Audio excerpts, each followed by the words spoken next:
Hi, everyone. Welcome back to Wisdom Wednesday. Today, we're joined with Illinois alum Ron Lewis. Ron graduated from the University of Illinois in 2017 with a degree in finance. So we're really excited to get to talking to Ron today to figure out more about his background and his career path. So to get started for our first question, if you just want to give everyone a background on your career and what kind of led you to your current role that you're in today. Yeah, absolutely. First and foremost, I just want to thank you and the student affairs team for having me. I definitely appreciate being interviewed. So a little bit about me. I definitely have followed the non-traditional path. So I majored in finance. And a brief backstory about me, the reason my mother was a Chicago public schools teacher for 30 years, and my father was a police officer in Cook County in Chicago for 20 years. So the main thing that they instilled in me was service.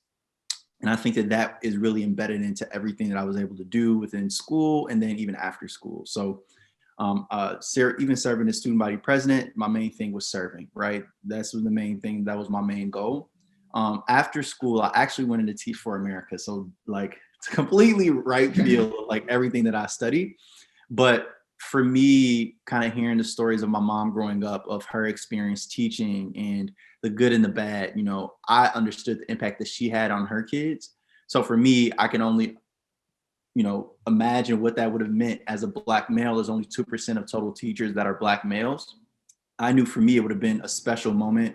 I didn't really have a lot of Black teachers growing up. So for me, I felt like I was in the right position to do something like teaching, right? And it really was amazing, an amazing experience. I taught in St. Louis, and the main thing that really taught me is really to just understand people holistically.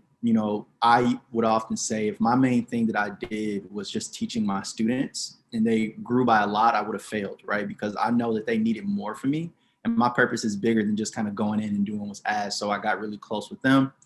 And it was just an amazing experience, and I really enjoyed it. I did that for 2 years.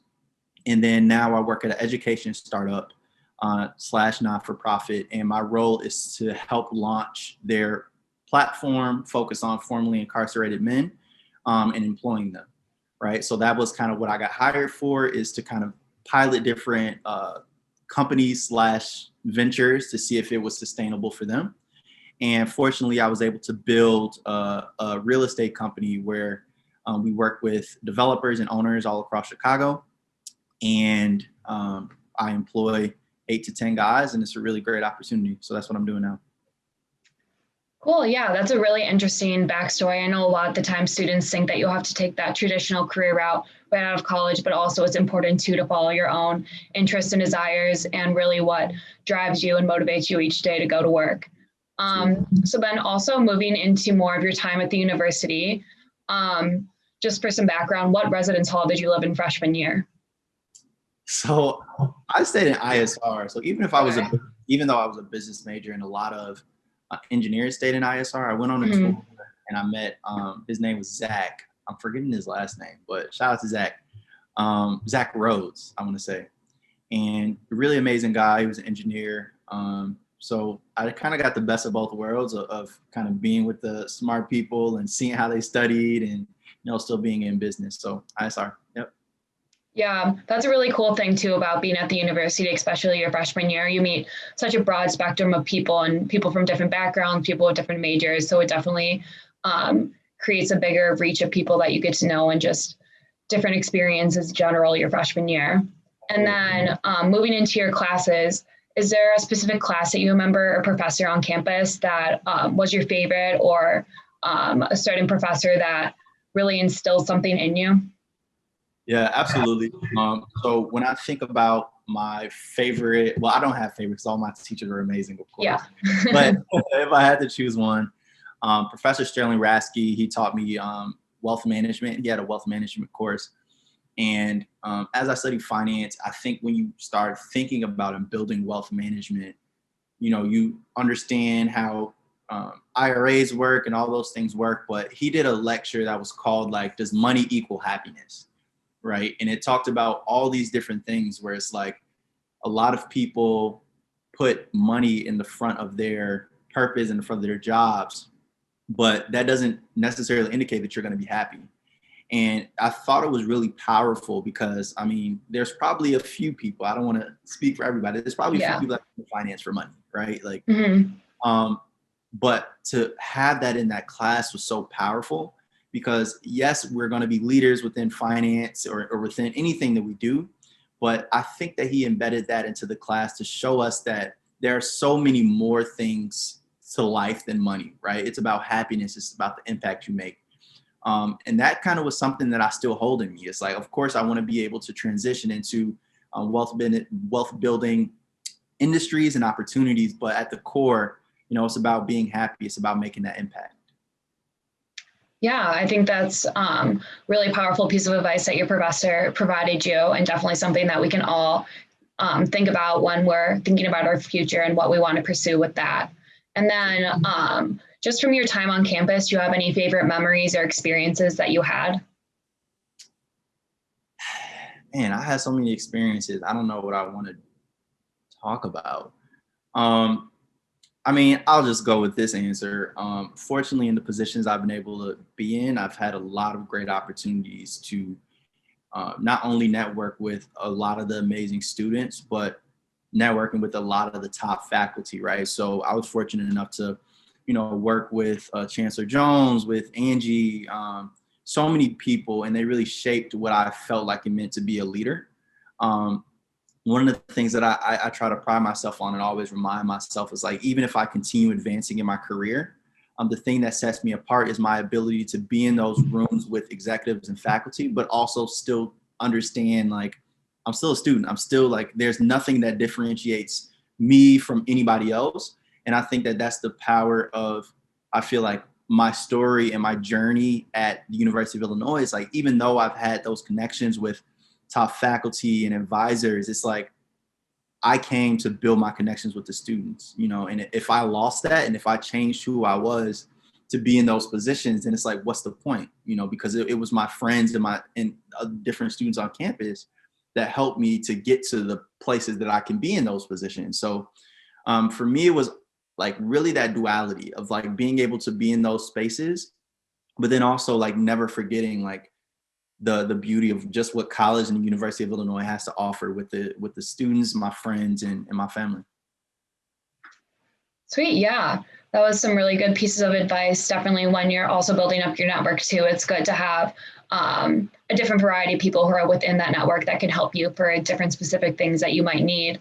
And then moving on to some of your wisdom, you've already provided us with some throughout your previous questions, but from a mentor, what do you think is one of the most valuable pieces of advice someone has given you? I had a lot of, and I can't take credit for any of the things, and like even being in this position, like I can't take credit for it because there were so many people that poured into me and poured into me early. I think Mike Harden, he graduated in the College of Business. I forgot when, but I remember my freshman year. I had an internship at, so freshman going to sophomore year, usually in the College of Business, you're not supposed to have internships. It's like wait until your sophomore to junior year. I was able to secure one. It was a great opportunity. I mean, I had 3.5 and it's like, it was great. Right. And he kind of looked at my resume and everything I was doing. It's like, yeah, this is great, but this doesn't make you a good person.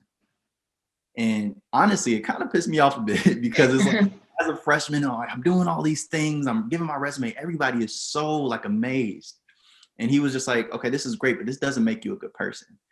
And it really humbled me to understand that accolades come and go. The things that you do, the positions and the GPAs, like it changes every semester, right? But the thing that stays is how you make people feel with every conversation. What stays is, the way that you respect people that might not be in positions of power, the people that are cleaning the university, how you respect them. Do you give them the same respect that you would give as a chancellor? So if it wasn't for him giving me that advice at such an early age, um, or early in my career, I'm not sure, where I could have been or where my trajectory could have led. But I think that the same thing that Mike Harden kind of gave me as a freshman is the same thing that I still use to this day. It's like, it doesn't matter who I'm working with, what you've done before. My main focus is how I treat you in that moment. And do you walk away feeling like I saw you and I heard you? Yeah, that's a great piece of advice. And I feel like just from hearing your story already, that was a very pivotal part within just your own career path that you pursued later on, having that you've been speaking about just being happy and the way that you touch others around you. That was really something that seemed very powerful to you. And then looking back at your time as an undergraduate student, is there anything that you wish you would have known? Yeah, I think another main thing is that I think when you go into the University of Illinois, you hear about all these amazing people, right? You hear about the Nobel Peace Prize people and the student body presidents and the presidents of this, and you want to be able to make an impact. And I think that sometimes your initial default is like, let me try to figure out someone who has been successful and try to do everything that they've done to try to get where they're at, because this is where I want to be. And I learned very early on that that never works, right? Like someone might try to ask me like, hey, like, can you tell me what you did or how you did it to get there? But it's like, even if you did the exact same things that I did, it might not work. Like clearly you're at this successful place, like at student affairs, you, Sarah, and it's like, you can tell someone like, hey, what did you do to get there? And they can do the exact same thing and might not be where you're at interviewing people, which I think is amazing. So for me, what I wish I would have known is like, if I would have followed my passions even sooner into college, I think that I would have been able to create an even bigger impact, right? So what I wish I would have known is just really, you have to find something that you're passionate about and you would do for free. And it can still kind of provide you that happiness and also kind of providing you an opportunity to, of course, I think, build wealth and be happy and have that, like, you can be able to support yourself. But I wish that someone had told me sooner, like, you can do exactly what you love to do and figure out how to make it work and still be successful. So that would be my piece of advice. Yeah, I think that's a great piece of advice. Obviously, just being in such a high achieving university with a bunch of different students, it's really easy to compare your path to others. But as you said, at the end of the day, you really need to look within yourself and find out your own passions and what you want to pursue. So thank you so much for speaking with us today. You definitely provided students with a bunch of wisdom and a bunch of great advice, and enjoyed reflecting on your time at the university as well.